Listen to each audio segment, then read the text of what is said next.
Hi, I'm Watie. So, you want to be a lecturer?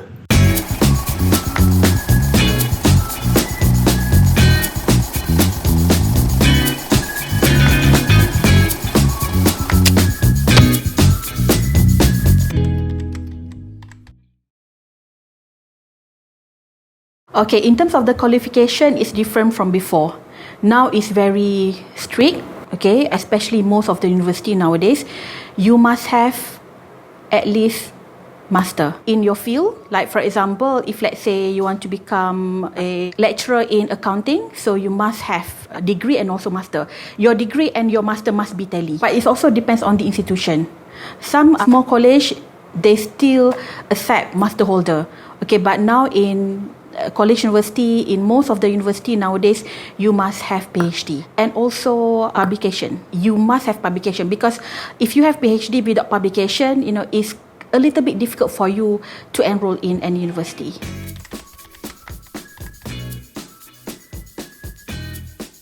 To be honest with you, responsibility as a lecturer is not only teaching.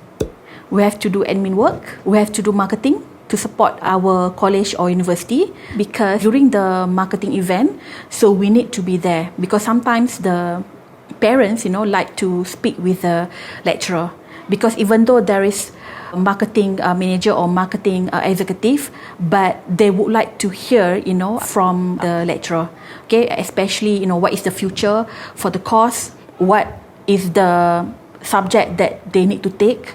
Okay, what is the importance of taking this subject? Why must they enroll in certain type of courses?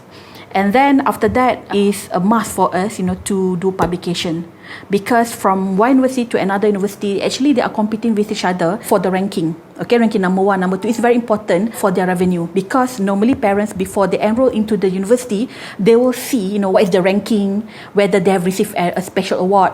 Okay, whether their student has achieved some level, let's say, has won a competition.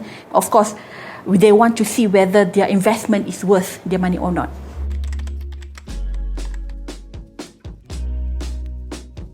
If we look at the statistics found over the internet, the current job trends is something to do with the technology. Like for example, anything to do with artificial intelligence. Customer service, surprisingly, is still there. Okay, because customer service has become a very important industry for the past 20 years. It's still there. And anything to do with content creator, okay, anything to do with big data. However, okay, before you landed on your dream job, you have to enroll in a university or college. Therefore, the job for the lecturer is always there.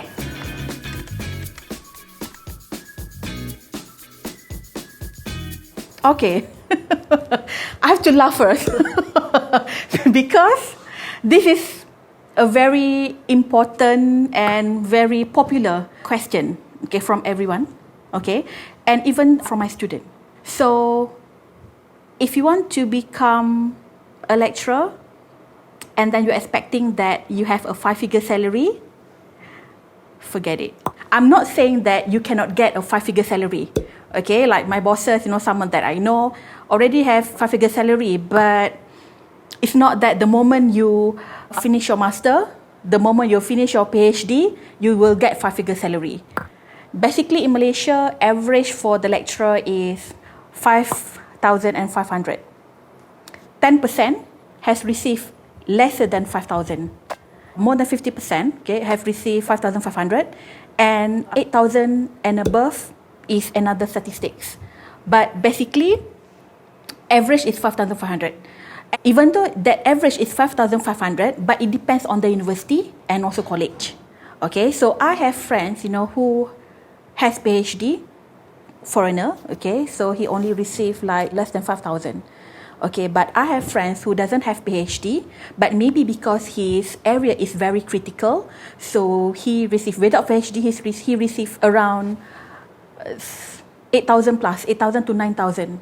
Okay, so your salary actually will depend on your qualification, how good you negotiate with your company, and also how critical your area is.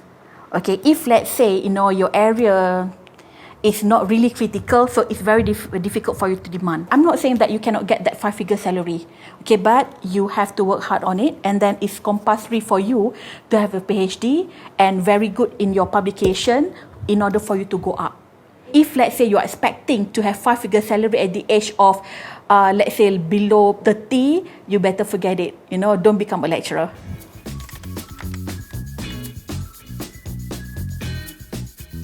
I will be very honest with you. For those who wants to become a lecturer, there'll be a good day, there'll be not so good day. That means it's a challenge. Okay, I'm not going to say that become a lecturer, you can have more time for yourself. No.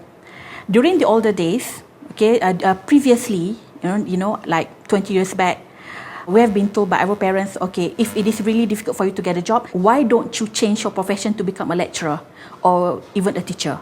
But now, in 2020, the challenge is higher, is more than before. It's not the time when you finish your work, office hour, 9 to 5, and then you can go back home, spend time with your family. Like for me, I have a few hundred of students, and then since I have a very flexible working hours, sometimes my class will start at 8.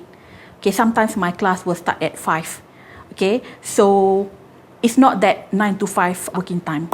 I also need to do a marketing activity, which is, normally it will be done on weekend. Okay, go to school tour, and then I also need to publish. Okay, because it is inside the KPI.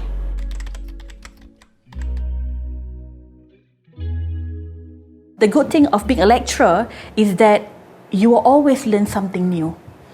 When I see that, my student, like I taught him or her, last 10 years, and then I can see, they become somebody, I feel so happy. Whereby, when we need to teach a variety of students, from the different country, okay, and then when we see someone who is very weak, at the end of the day, after 3 to 4 years, they are on the stage receiving their award.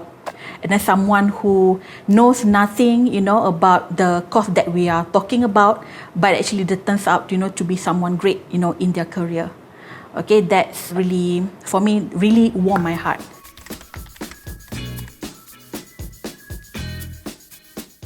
In any field, there'll be good and bad.